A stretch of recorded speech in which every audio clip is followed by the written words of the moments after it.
It is a historic day, not just for Paris, but for the world, because after 5.5 years, Notre Dame is reopening and there's a definite excitement in the air. I'm down here across the bridge from Notre Dame. Everything is closed off for the big event, but I wanted to talk to some people. I wanted to talk to the mayor of the 1st, 2nd, 3rd and 4th arrondissement, Ariel Weil, as well as a tour guide, Bertrand about what now for Notre Dame. Let's see what they have to say.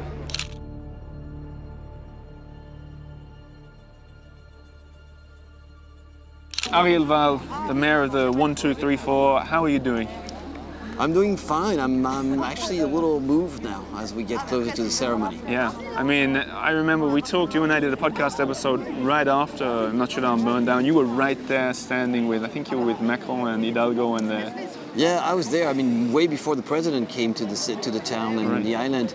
I actually walked that bridge. I ran that bridge as I saw the fire, and Mayor Hidalgo came with me, and we were there from the very beginning of that night. Right, and so now if we fast forward 5.5 years, the big question is what now? Not so much what now tonight, but what now for Notre Dame?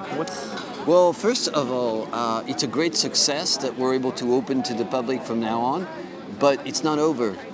The cathedral is going to be built on, is going to be worked on for the next probably few years. A few hundred years, I thought you were going to say. And yeah, well, you know, it took 140 years, I think, to build in the first scratch, and then it was rebuilt a few times. Right.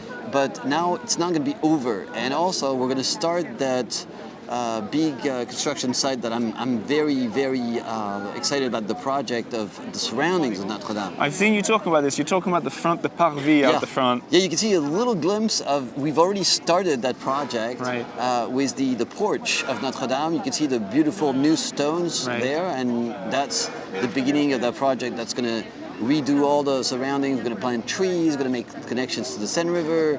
We're going to have true, real facilities for up to, 15 million visitors a year. Is that what you're expecting, 15 million? That's the number one site. Even before the fire, it was the number one site, way before the Eiffel Tower, just ahead of the museum, the Louvre Museum. Right. The Notre Dame is the most visited monument. And it's right in your arrondissement. Yes, so it's the Louvre now. Oh, wow, yeah. Now I want to talk about, and I know you're busy, I'll keep it brief, but you've been inside.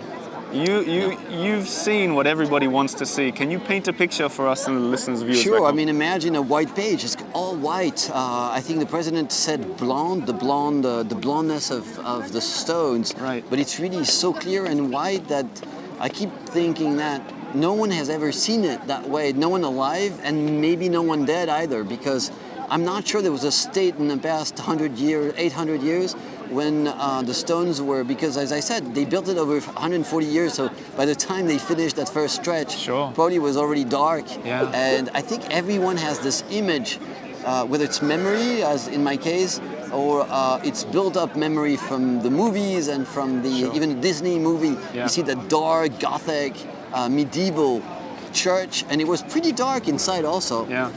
And I also have that memory of the night of the fire. Towards 1, 2 a.m., we did go inside, just the president, his wife, the mayor of Paris, and me. We were probably like less than 10 people. Right. We did walk inside. There was so much water and debris, and it was all dark. There was no light, obviously.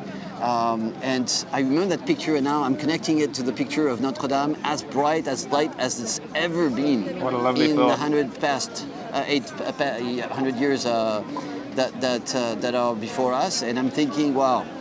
That's new. Maybe it's too new for people. I'm sure there are all going to be critics who said, well, it was never like that. But that's, it's been like that for everything new in Paris ever. Last question. What bit that you've seen was the most, like the thing that made you just go like, wow, the most when you were in there? Well, to me, I think the most exciting thing is to see the colors again. So forget the whiteness and, the cleanliness. It's the colors that have started to be put back on some of the decors. I'm thinking the chapels, and that is a sort of a finding of historians that, hey, even in the medieval times they liked colors. We have that image of gray and dark tones, but in fact, they loved colors, and we're seeing the true colors come up again, come out again, and that is amazing. You know, it's like a feeling of traveling in the past. I love it. The true colors Yes. of traveling through time with Notre Dame. Thank you, Ariel Weil. Thank you very much. Good luck tonight, and thanks for being on the show. Well, yeah, I'm excited that people all of, around the globe and on the other side, actually down under, right? Are watching us or hearing us. Absolutely, yes. Stay tuned. Stay tuned. Bertrand from My Private Paris. Big question here. What now for Notre Dame? Well, everything restarts, I'd say. Yeah. Back to 3 masses a day, and 5 on Sundays, including 1 in Latin. I know you're good in Latin. We saw that in past episodes. Salve, yeah. Salve, yes. Back to being open 8 a.m. to 10 p.m. Okay, so practically similar to before, the same as before. Yes, very, very, very much the same. Okay. They have worked very hard into making things back to normal. Right. And as I understand from the outside, we shouldn't notice any difference whatsoever. Not at all. That's the beauty and a bit of the, I'd say, not the sadness, it's the pride of the 2,000 people who worked on it.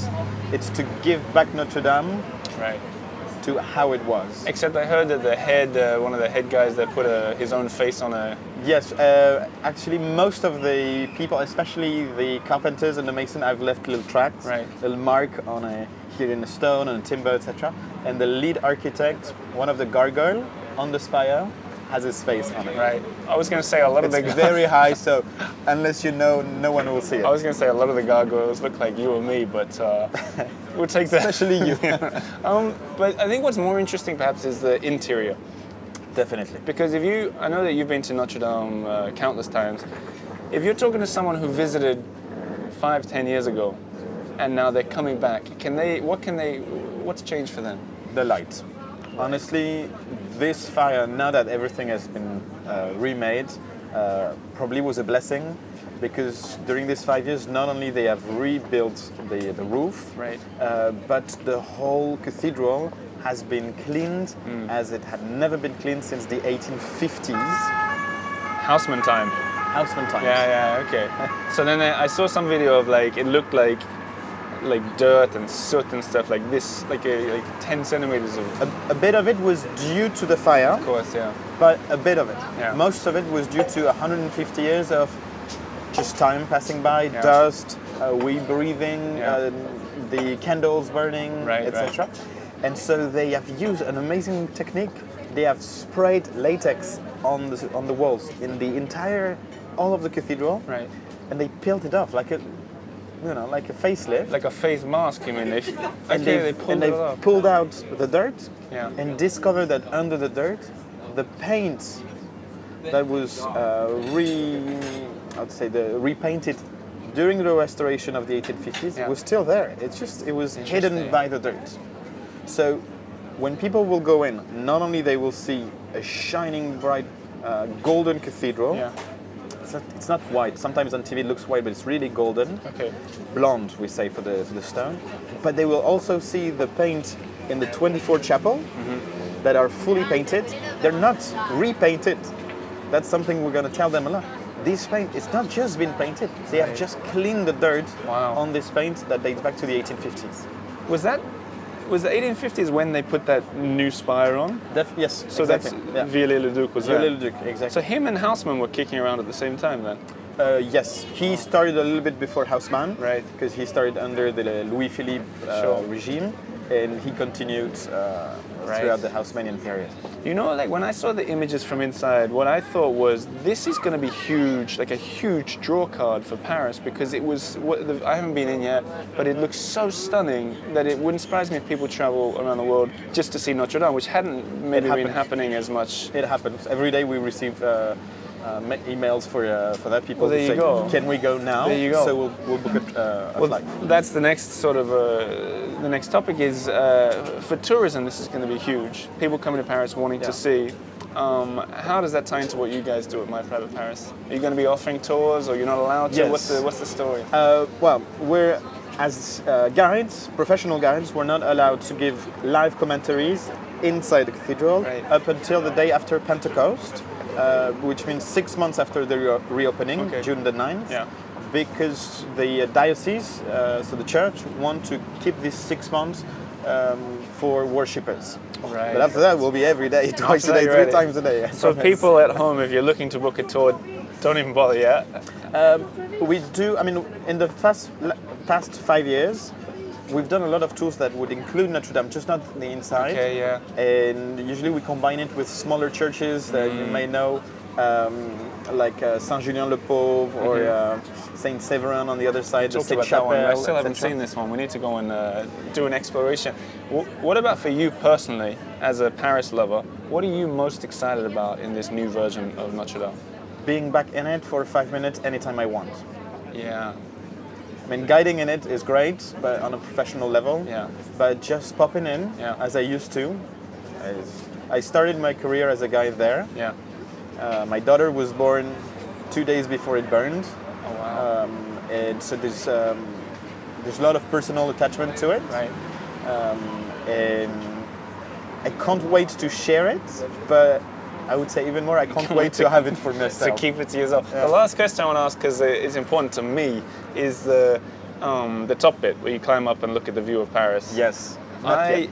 Yeah, well, see, after the fire, I realized that I'd never been up there, and really? Yeah, I just always been like, I'll do it another time, and that's why I started these bucket lists I do every year, things that I really want to do in Paris that you shouldn't. That was great. Yeah, that was great. They are reorganizing the touring or circuit, the road.